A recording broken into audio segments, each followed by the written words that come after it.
you guys want to come huddle around? Come on. Hello, good morning.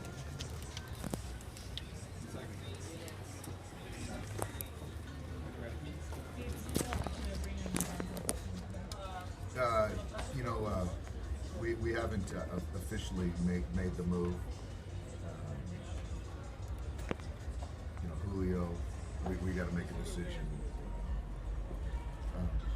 on Julio, and so right now we haven't made an official move. We haven't. He's here, but officially we haven't decided if we're going to activate him or not. So he's here. Talking to guys in the pen, we have a lot of guys available. Stripling will be down, but as far as officially making a decision on Julio, optioning him, and activating Raven, we just haven't gone there. So we still have a couple hours.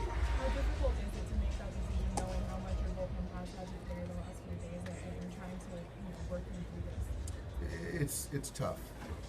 It's tough, but knowing we have an off day tomorrow and having guys to potentially eat up innings, but you do have to guard against the unforeseen potential, something happening to McCarthy that we really can't predict. And so if something were to happen, we do have to have coverage. So it's a conversation that we're going to have, and by game time, we'll make that decision. How's Yasiel feeling? Yasiel's feeling better. So still some back stiffness, but as far as today, for me, I didn't want to get him in there today and hopefully stay away from him. He's available to pinch hit, but with the off day coming tomorrow and get him back at full strength on Tuesday makes the most sense for me. You still expecting him to avoid the disabled? I am. And I just had a conversation with him. So, again, he's feeling better, but I like the way Kike's swinging the bat. I trust him in the outfield. So, with that, to give Yasiel that extra day just seems to make sense. Kike and right and Cody and left, how interchangeable is that? Very, very. With Cody, he's I've given him many praises and his ability to play all over the diamond. But as far as all outfield spots, I think they're both interchangeable as far as right and left for Kike and Cody. Doc Logan's here, taking grounders at third. Is that going to be it for his rehab assignments on Tuesdays? Tuesday is the day that Logan will return, and he's going to get the lion's share at third base. And as you see right now, he's taking the third. And it's going to be shared time with Chris Taylor and Chase, not a strict platoon. CT's earned the opportunity to play against right-handers, left-handers, so he and Chase will split time until JT gets back. CT was another one of those that called up the chances to go back with this. Sort of like Bellinger. Because of Bellinger, he's kind of been a little bit under the radar, but he's put up some really solid numbers. Chris is, I think that the numbers are a byproduct of his at-bat quality. He stays in the strike zone and puts good swings on pitching in the strike zone. And yeah, there's a point where if you get an opportunity, you're productive, and you earn the right to continue to stay up here. So I don't want to kind of get too far ahead of ourselves, but when you talk about potential roster changes, Chris has made a strong case for himself. It's been a few days. How was Jordan? Walked in with him today from the player parking lot, moving a little bit better. He still has a slow gait anyway, regardless when he is healthy. But today, getting a little bit better extension, and every day he says it's getting a little bit better. So I think we kind of pointed to 2 weeks, and hopefully that's kind of where it stays. Your starting pitcher today, he's had some good starts, but it seems like a couple of starts are just like one really bad inning, and the rest of the game is solid. That's true.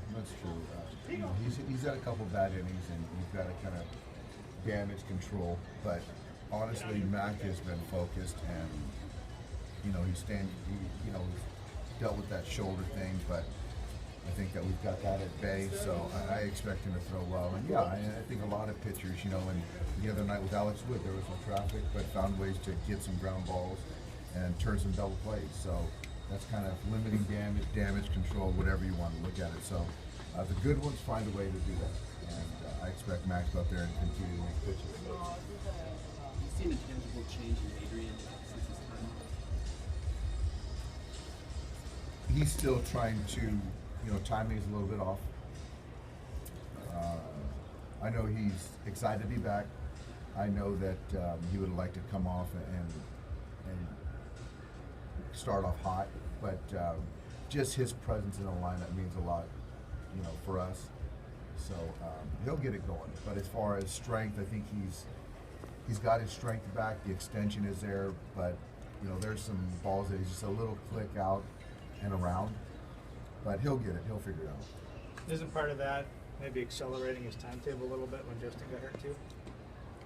That's definitely a piece, but with a guy like Adrian, when he says that he's ready to come back, and albeit only his first rehab assignment, you've got to trust that. And the situation we were at when you lose Logan, still to have the presence and the trust of a player like Adrian, we decided to go with it. But like I said, it was a little sped up, yes, a couple days, but he'll figure it out.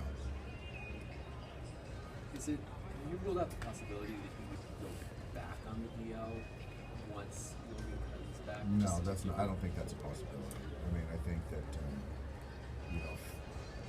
I think he was 11 days, 12 days, something like that. That he was down.